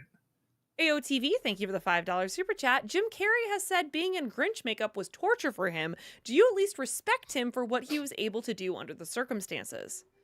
Oh yeah. Oh my god. If you want proof how well he did under there, just compare that to Michael Myers in Cat in the Hat, and you can see he is not trained as well for it, and he doesn't believe in the project. I mean, you can just tell that watching him. He doesn't move as fluently and everything. No, because every single part of him was covered up. Even his eyes were covered up. So I guess he said he had to talk to like a Navy SEAL, to figure out how to find like that inner calm and everything. And he said you could take a baseball bat and just hit him in the face. He'd be like, "Hello, how are you?" And yeah, I believe it, because he is just moving like any other crazy, silly, over-the-top performance. And he really knows how to move in the suit. He doesn't feel restricted by it. So no, all that's very, very impressive. Again, I don't like the movie. I don't like it as a performance in terms of this is the Grinch, this is like one of the great stories. But no, he's throwing his all into it. He's giving the director what he wants. And obviously giving the people what they want, because it was a big hit. Future movie actor, thank you for the $5 super chat. Deleted death scene from Steel and Balto, as I mentioned before. He's the villain who nearly did something pretty despicable and was gonna get karma. Yes, there was apparently a deleted death scene for that. So there you go. JL, thank you for the $5 super chat. And Mask of Zorro, what do you think of the first fight with Benders as Zorro? Good. I get what they're going for, and it's fun, and it's silly, and it's like, the good old days, the big retirement and everything. But I will admit I have trouble showing that movie to people who think it's going to be corny. When they start off with something incredibly corny, like the kids doing the little high five and everything, and he pokes one of them in the ass, and they're like, ah, and I'm just like, I get it. It works in the grand scheme of things, but man, I wish, I wish that wasn't the first scene. You know what I mean? Movie Mike, thank you for the 500 bits. And Castaway, what do you think of the scene where Chuck loses Wilson? Only Tom Hanks can get people emotional over a guy losing a volleyball. I don't think that's true. He does great. He's very good. It works. But this idea, only Tom Hanks could do it, that's not very hard. That's actually something that a lot of actors can do. I'll give him credit to dedicating losing the weight for the role and growing the beard out and stuff like that. Like, that's tricky. to keep it off and all that. And again, it's a good performance. I'm not saying, oh, he phoned it in. No, I'm sure he's giving it his all. But in terms of, there are some actors where you're like, man, only that person could do that. I'm like, that one's kind of standard fare. It's kind of like saying only Ryan Reynolds could act in a box, in Buried. And it's like, no, there are others that can do it. And I actually argue that's a trickier thing to do and keep it interesting the whole time. So, but yeah, it's still good, and it's effective. It gets the job done, and that's exactly what the director wants. He wants people to feel emotional that he's not losing his friend, he's losing a part of himself. Like one of the few things that got him through that experience. Daniel Ryan Mulligan, thank you for the $20 super chat. Wait, Daniel Ryan Mulligan sent this one? I thought you had standards, Mr. Walker. What kind of a-hole fans do you have? I'm done. Find your own darn Q&A, Lady Doug. What just happened? I hope that was worth your $20, Daniel. Well, was that what it said? That you were supposed to have a big storm up? Yep. That's what it said. Okay. That's what it said. He even specified leaves. So I was like, okay. I'll walk out of frame. That's fine. We can do that. All right. I mean, she is an actress. She takes direction very well, as you can see, even on the spot. Kat, thank you for the $5 super chat. Hi, Doug. Did you know there was a Chuck E. Cheese movie called Chuck E. Cheese in the Galaxy 5000? Would an NC review of the film be possible? Yeah, let me write. That's always one. I write it down, then I take it off. Then I write it down, then I take it off. I'll see how that Ronald McDonald Halloween thing did. If it looks like that's doing okay, I'll do that one. Because yeah, some people ask about it, but they're also asking that back in the day. I don't know if it still has a following now. Maybe it does. So we'll see. The guy, thank you for the $14 super chat. Have you heard of the anime Higurashi from 2006? It's an anime that actually is scary, gets under a lot of people's skin, including me, but it might not look like it if you look up pictures. Yeah, Higurashi.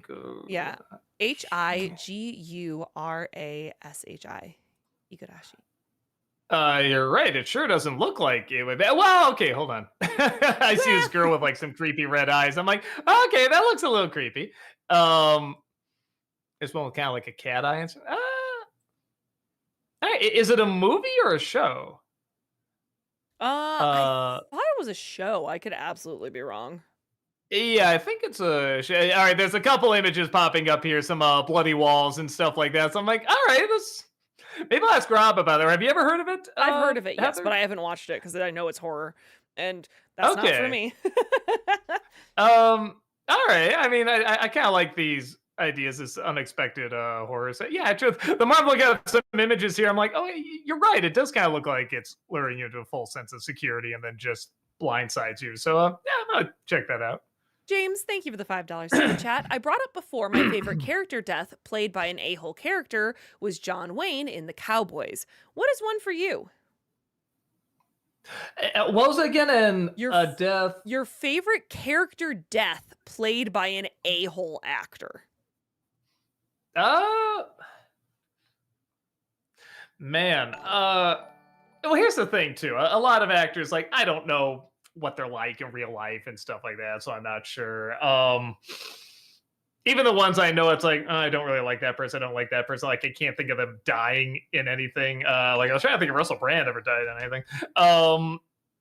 Man, top of my head, I can't think of anything. There's definitely been times where we've cheered on a character dying. Something like, I don't know, like Gurgi in Black Cauldron. It's like, oh, thank God. But then he comes back. But man, if only Taron could go with him. But yeah, top of my head, nothing. I'm sure there is if I like did research on it, if I looked up like actors I didn't like. But again, I don't usually find that many actors like I dislike in real life because it's like I don't really know them. Mountain, thank you for the 500 bits. Going from quitting your job by ripping your shirt off to now, did you ever imagine you would still be doing this? Or did you imagine it going some other way years ago? Well, I did that quitting the job video, open up the shirt and everything. On I was going to illustration is what I was doing, and I did that to kind of give myself a kick in the pants and say, you know what, try it, because you're burning this bridge. Try something creative. Like you're gonna try illustration. That's one of your loves. Uh, it's a good push to do it. And if not, I'm sure you can find something. There's got to be some job out there, whatever. You got a college degree and everything. But like, yeah, I just wanted something to kick myself and say, all right, now you got to try it because you are going to regret not trying something creative. And I'm glad I did because obviously I'm still doing this. And one of the cooler things is that I didn't go inside, but there was a convention one year that actually was across the street from where I used to work there. And I didn't go inside, but I'm like, that's kind of an interesting full circle thing. I Blastoise, thank you for the 500 bits. Hey, Doug and Peeps, apologies if it's been addressed. Any quick thoughts on Begonia? I loved it. Thought Stone was great and thought Stavros' lines and role were weird. Best movie ever. I'm the odd one out, man. I didn't like it. I agree Stone was great. I did a midnight screening with Brad. You can see it there. My main thing was I didn't like they were focusing on the Jesse Plemons character. I thought he was very boring. I thought if it focused on her, because she was very interesting, and we saw everything from her point of view, I probably would have liked it okay. But I just found him so irritating, so annoying. All he talked about was the conspiracy theories and not much else. And when you do find out a little bit more about him, it's interesting, but it takes forever to get there. And even then you understand it pretty quickly. So yeah, I couldn't get into it. I'm sorry. But yeah, if you want to know more, like I said, I did a midnight screening with Brad Jones on Stone Gremlins production, the YouTube channel. Mustard Man, thank you for the 500 bits. With Halloween now behind us, did you get a chance to watch the video of Art the Clown actor at Universal? No, and it was recommended to me too. I should have done that. No, I gotta check that out because I love whenever he, gets in makeup and like improvises with people and stuff. Empire Fan, thank you for the $5 super chat. Scarlett Johansson is going to be the evil mother in the live-action Tangled movie. Who do you think could be Rapunzel? I hope it's Sabrina Carpenter. I don't think Disney would let it be Sabrina Carpenter. There's too many. I feel like her music is a little adult for them letting her play a princess. I don't know. Scarlett Johansson's a weird, and I like Scarlett Johansson quite a bit. I think she's a very good actress. That's an odd choice, unless they want to take it in a different direction, which even then feels a little weird. I can't see what direction would work with that, but but if it's anything but a Disney live action remake, maybe I'd be like, there's possibilities, but my guess would be no. I don't know. I'm not brushed up on who like a lot of the hot young actors and actresses are right now, who are the up and coming ones and everything. So, yeah, I'm not sure. Rachel Zegler. I don't. The guy, thank you for the $7 super chat. What video game do you think would be cool if they did an animated show for? I always say Metroid. Metroid, I think, has a lot of possibilities. I think there's possibilities for a show, for a movie. I mean, like, just so many things. Cult of the Infinite, thank you for the $5 super chat. Thoughts on Gary Busey? I heard he's had a rough life, but I haven't really heard anything else about him. What do you say? I'm the opposite. I've heard a lot about him, both good and bad. I mean, he is somebody that Bill Maher put it best. I mean, he's like, I love him, but he is literally insane. And that is true. He is mentally ill. He does have like, what was it? Like sometimes he has like different personalities and stuff like that, like, which is an unfortunate thing to live with. I'm sure it doesn't make acting easy, but he pulls it off. He gets through it. I've heard a lot of stories. I've heard good stories. I've heard bad stories. And again, the bad stories, you can kind of go, well, that's just kind of the sickness. So I don't know. In terms of performances, for what he's done, I mean, anytime I see him in something, whatever the role needs, he usually delivers on, and it works. So I don't know. I guess you should probably talk to someone that knows much more about him. But yeah, everything I hear is kind of in passing, but it is all interesting. The Wizard of What, thank you for the $10 super chat. I'm writing a movie called Me and the Boys versus the Snow Queen. It's about a friend group of high school graduates fighting, well, the Snow Queen. What direction should I go? Play it straight or comedic? I just hearing that, my initial thought is the more straight you play it, the more comedic it'll come across. Mm, Um, sort of like yeah. rare exports or something like that. That would be the angle I would go. I mean, play to your strengths. I mean, see what, run your stuff by people and see, what they say works best and everything too. But yeah, just hearing that idea, I that would be was the first thing that frozen popped in my head. today. Adam, thank you for the $5 super chat. What are your thoughts on the character Vox in Hasbin Hotel? Oh, I like him so far. I mean, already a great design. I love that TV head. But yeah, I'm a sucker for like the fast talking, smooth, diabolical, like pretty much a car salesman who's got plans within plans within plans. And I love it whenever him and Alistair butt heads. I think that's really really cool. And I like one is TV and one is radio. So yeah, no, all of that. I think is pretty cool. So yeah, no, so far I think it's pretty awesome. But again, I'm only halfway through episode 3, so because that's the second time somebody asked this, so I'm like, well, now I'm wondering what happens in the next episode, or some sort of big box thing that happens. I'm curious about. Movie Mike, thank you for the 500 bits. In Castaway, what do you think of the scene where we see Chuck after being on the island for 4 years? Seeing how he has adapted to being on the island is interesting, and it's sad to see him look so blank and that he's pretty much accepted that he will never get off the island.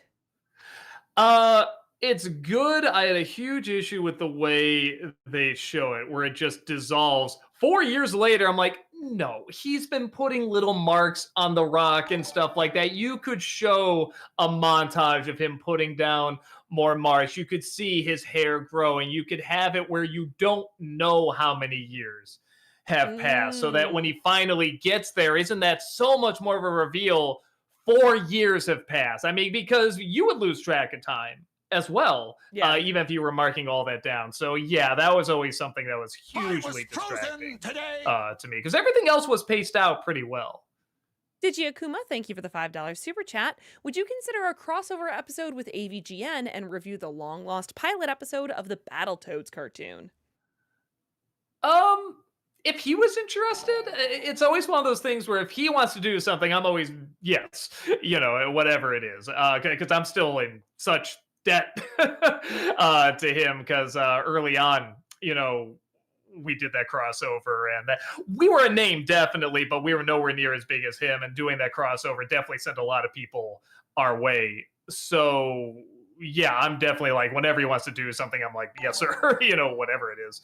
But no, it's not something that's like jumping out to me like we got to get on this, kind of thing. So yeah, like I said, if something just kind of feels right, and we talk about it, we're both down for it, we'll make it happen. But neither of us likes to force the other to do anything, you know what I mean? Eagle Spangled, thank you for the $5 super chat. Hello, Doug. Will you be taking a look at the Rankin Bass Christmas specials or more Christmas commercials? I've always wanted to see you review Rankin. Uh Not this year. We've talked about it. Maybe the following year. I got my Christmas list for this year, but yeah, I always have it down there. And right now, we're getting hit with a lot of like AI claims for copyright stuff, and it's kind of to a point now where the reason we didn't want to do Rankin Bass because we're like, oh man, the copyright is so they're so crazy about it and everything, and for using like any footage. And now it's kind of to a point where AI is just hitting everything now. We're just like, screw it, let's just do it with a lot of these. So yeah, so it'll be interesting to see if that opens up more stuff or not, because at this point it's like, well, yeah, instead of stopping people from doing it more, people are just kind of throwing up their arms saying, screw it, if this is just how it's going to be, yeah, might as well just go in, guns blazing. I Blast Toys, thank you for the 500 bits. Are we any closer to a Weekly Planet crossover? James and Masso, I think, are fans. Is it bad to say? I'm not sure who that is. Hold on. Weekly Planet. Okay. Looks neat. I don't know what this is though. I will look into them definitely. Strider for Life, thank you for the 500 bits.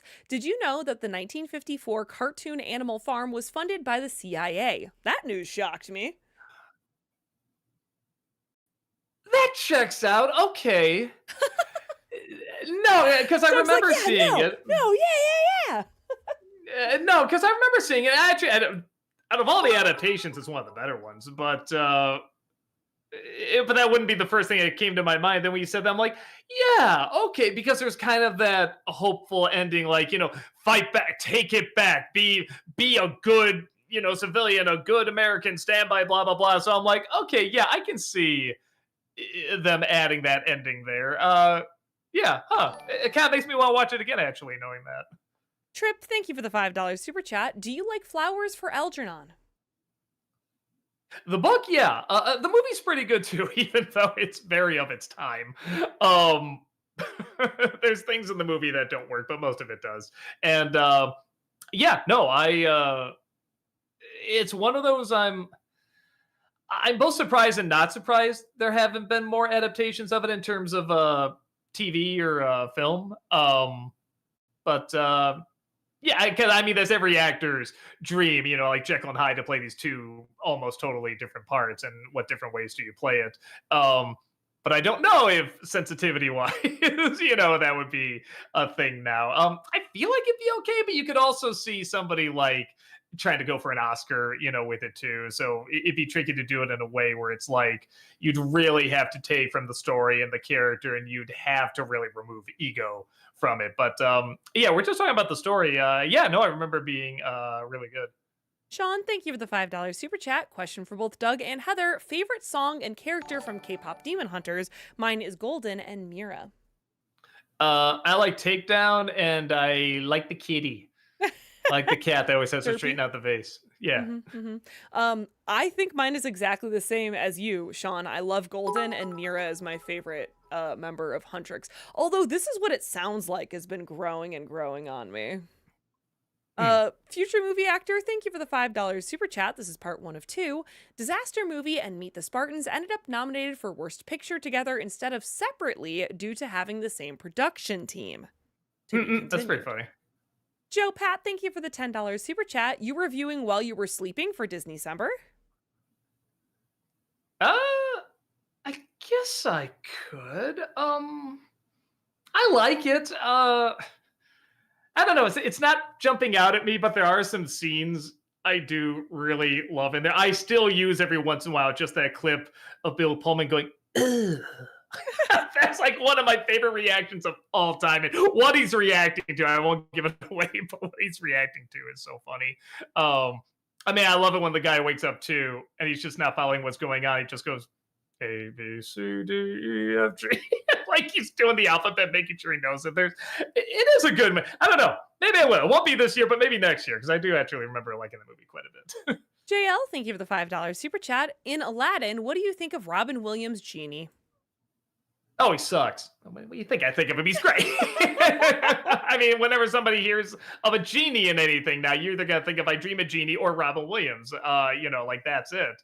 Yeah, no, the idea was cool. I like, him just improvising and them drawing around that.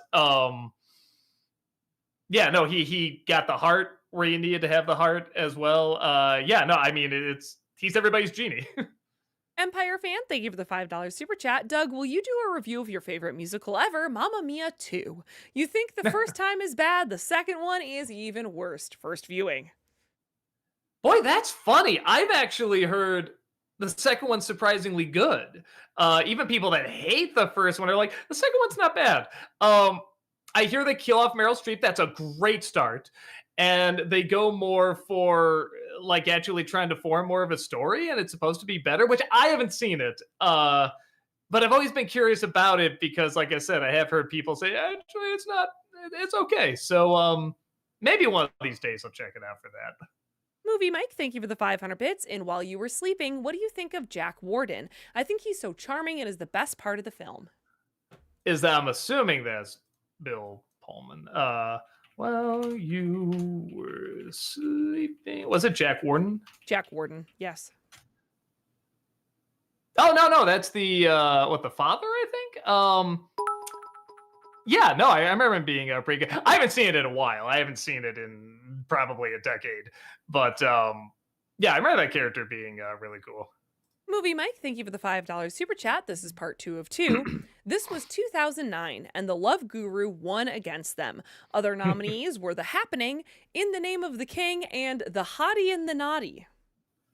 Yeah, Love Guru is another one I got on the list to do at some point. I haven't seen it. I've gotten it recommended a lot, and I'm like, yeah, I should probably do it at some point. Probably next year I'll finally do it. Movie Mike, thank you for the 500 bits and Hasbin Hotel. What do you think of the new character, Adam's son, Abel? Uh, I like him. I like he's kind of like he's the one that's more like, sort of the standby guy, right? Just sort of like, what, sort of the pacifist. I don't know if we want to. I always forget who killed who in the story. Is it Cain? Killed Abel. Yeah. Right, Cain is the one that killed Abel? I actually don't remember either. Now you got me second guessing myself. I don't know. It's the story of Cain and Abel. Yeah. Who did Cain kill Abel? No, because I gotta know, because it will. Cain killed Abel. Okay. Thank you, Chad. Yeah. So that's what I was gonna say, because it makes sense if he's much more passive, in that role. So, but then I was thinking to myself, well, if it was switched and it actually was like he did the killing, wouldn't that be funny? Because then he was like, he did, and he feels really bad, so he's turned over a new leaf, kind of thing. So either way, you could do some good comedy with that. I like the character. JL, thank you for the 1,000 bits. What Disney movies animated do you watch the most nowadays? Boy, that's rough, because it's hard to say I sit down and watch a whole movie when it comes to Disney stuff, because I remember them so well. I did watch them a lot growing up, and even now, some moments I watched a lot in Encanto and Frozen over and over. Yeah, I don't know. I'll go back when I had the fatigue really bad. I would go back and just watch, happy kind of dream moments. Like I'd watch You Can Fly from like Peter Pan or something like that, or like the weird ass donkey scene from Pinocchio. Anything that's kind of like dreamy and trippy, I would watch a little bit, but had like that soft Disney animation to it, even if it was something scary like the donkey scene. So yeah, I don't know. I don't know what ones like I would watch over and probably this is a hint at all. Lilo and Stitch, I remember watching quite a bit because my wife really likes the movie, and I like watching the scenes with like the sisters and stuff like that. So I've seen that quite a bit. Sean, thank you for the $5 super chat, and hello, boss. What do you think of Luna? She's my favorite character. Yeah, she's good. It's funny, whenever the two things that come to my head whenever I think of the character, I think of taking her to the vet and her just cowering in the car the whole time. That cracks me up. And I think of the conversation she had with was it Solstice's daughter, I think? Yeah. That went to Hollywood, and they're talking like almost like Thelma and Louise on the Hollywood sign and stuff like that. And I like that because it's obviously an homage to Thelma and Louise, but it's also its own thing.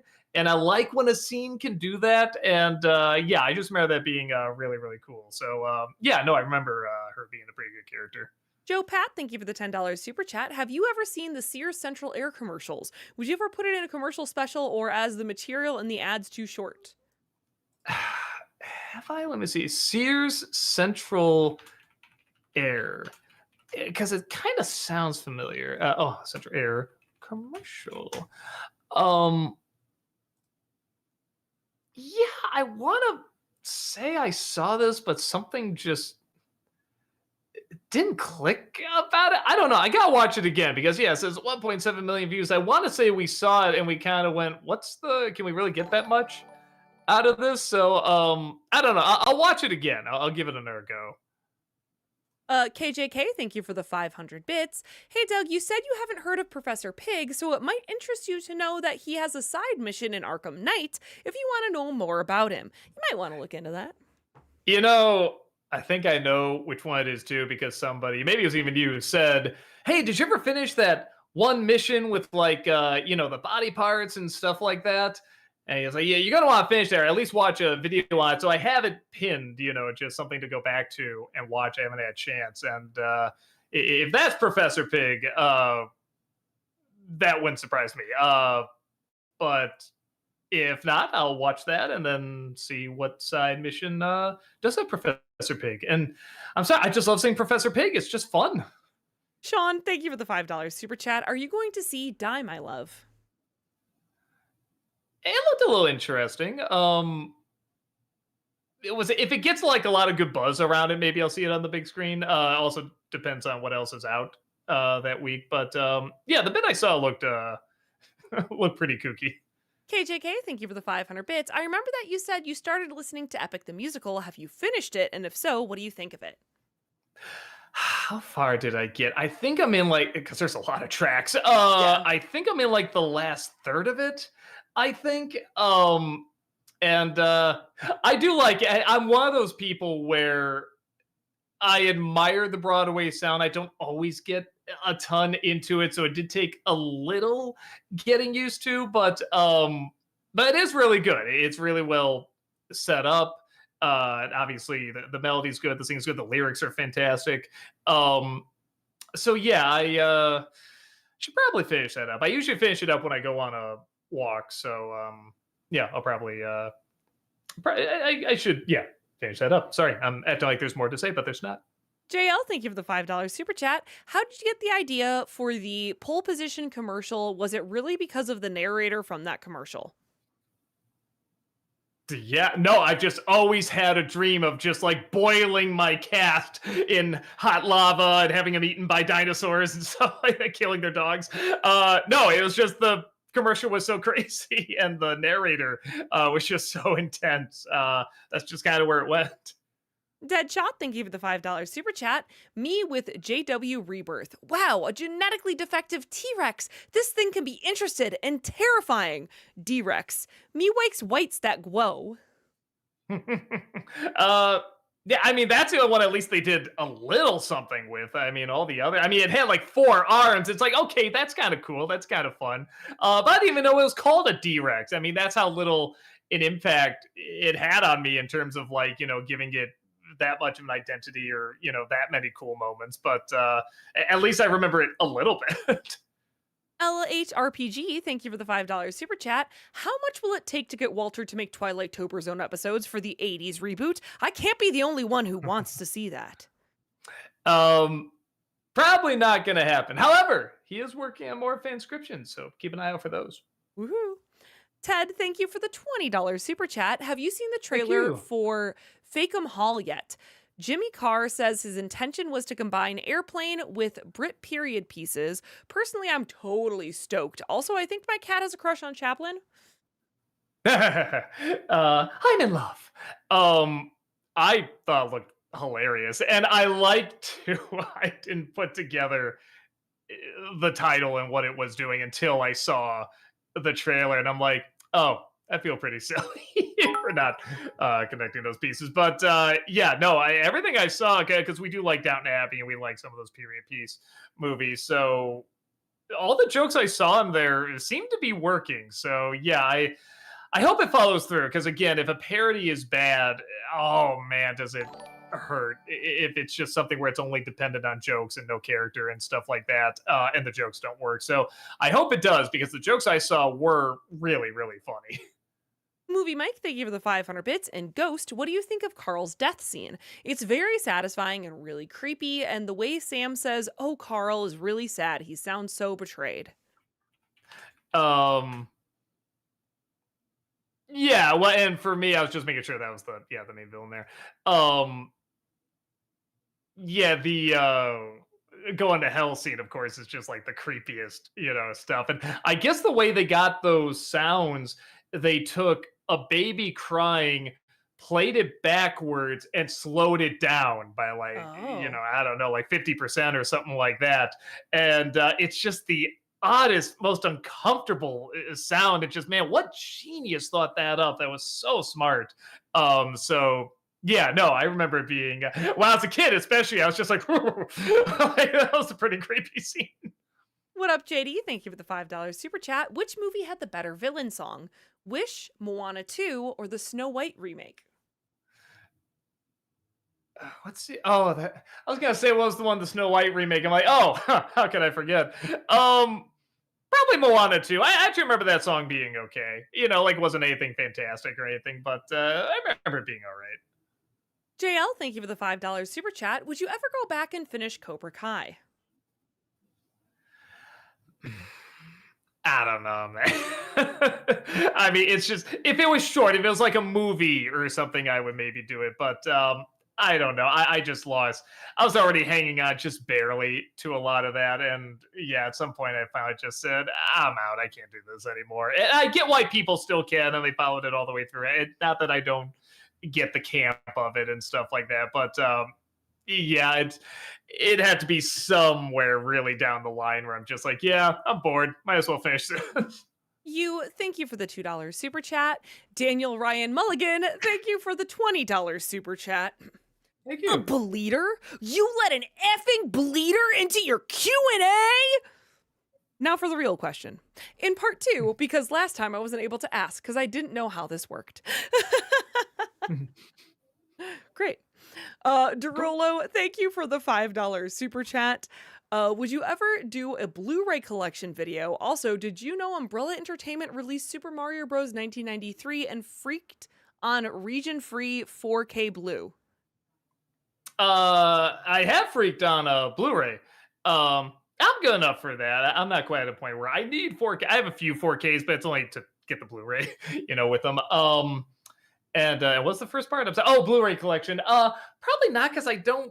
It's not that impressive. I know people that just collect so much of them and have like rows and rows and rows of them. And mine's like, I was gonna say 2 shelves, but it's not even that. It's 1 shelf, and then the other shelf is DVDs I still have. So yeah, there's a lot I haven't even upgraded there yet. So yeah, probably not. But it's not that impressive anyway.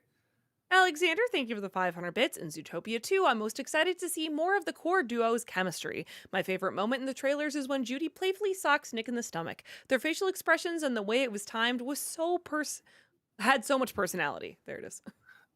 Yeah, the first 2 trailers especially, I really really like. I love how well the first one went, and they didn't have to say anything, but it got across so much of what it was about. I love the jokes in the second one. I thought they were really getting a lot of laughs out of me. Yeah, I'm more curious just how the snake plays into it, because they keep having the snake there. He forms the little two. He seems to be the focus of everything. So I'm just curious what the story with him is.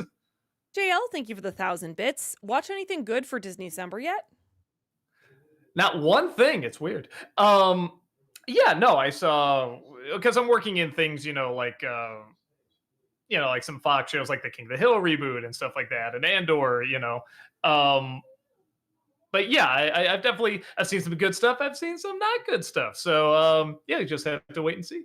We're going to have to pick up the pace just a little bit here. Gotcha. Sean, thank you for the $5 super chat. And Secret of Nim, what do you think of Sullivan? I love it when he throws the dagger at Jenner with his last bit of energy.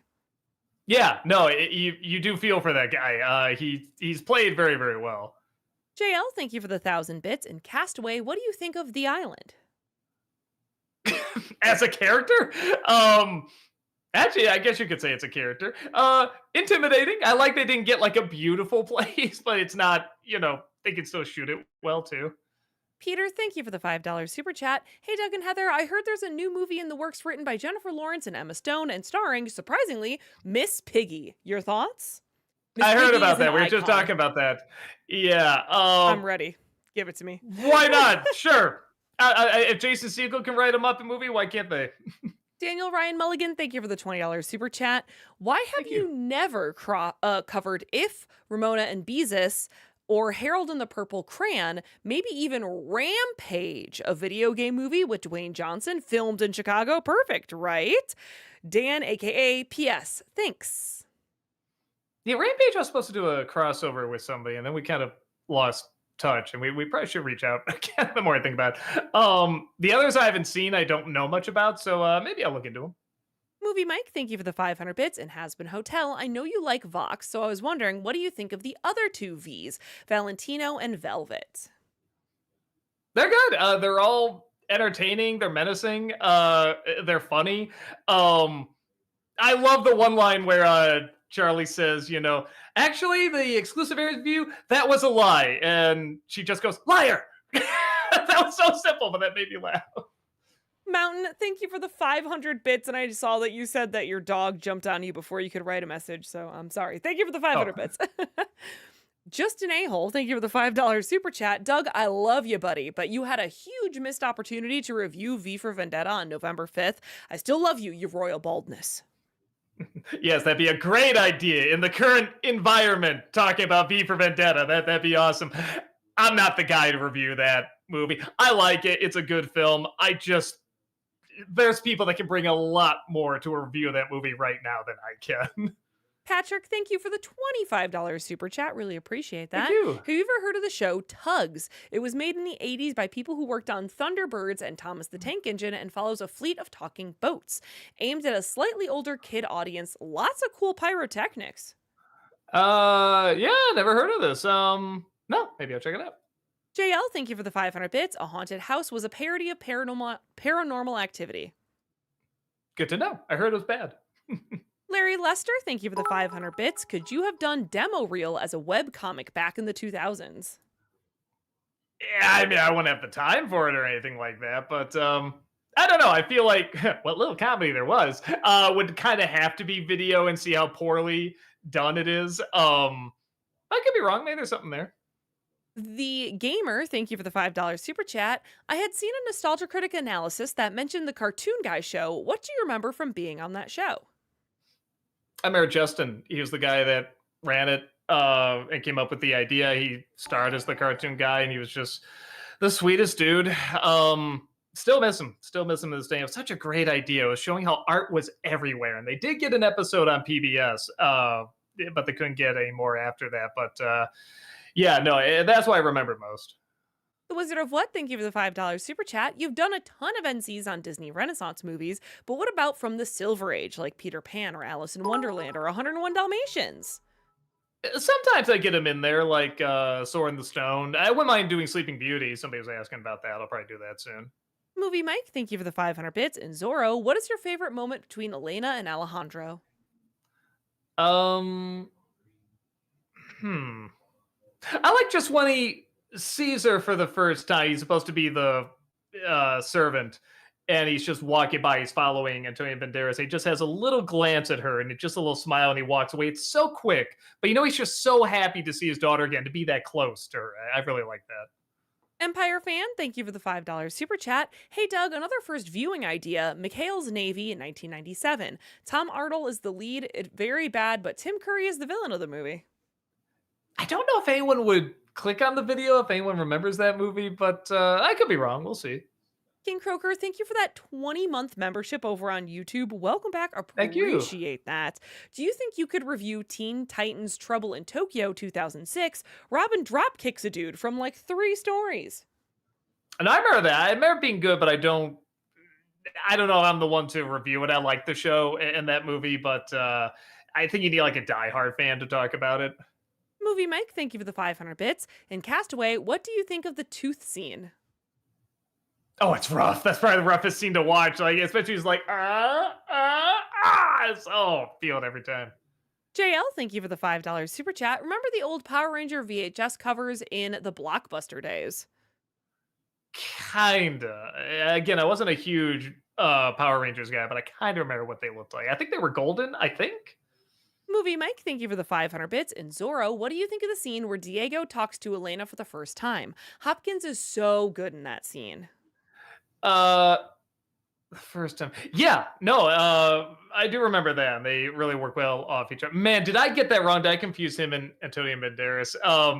If I got them confused before, just the dance scene. That's my favorite scene with them. Thank you for the $2 super chat. Would you ever try to do a 24-hour live critic R? Critic R, like a review? Is that what? I don't know. A 24-hour anything is going to be tricky. Yeah, I wouldn't do a 24-hour. I barely could do more than a 12-hour stream. That's the longest stream I've ever done. So 24. Tamara does a 24-hour stream every year, and my God, I don't know how she does it. Yeah. I'm scrolling down. A lot of spicy food, I'm sure. Cult of the Infinite, thank you for the $2 super chat. Hello, big fan. Whatever happened to Dark Toons? I just ran out of steam with it, but I mean, there's a fair amount. Was it like 70 episodes, something like that? I think I made. So that's a fair amount. 89 Sigma, thank you for the $2 super chat. Mr. Walker, are you seeing Predator Badlands?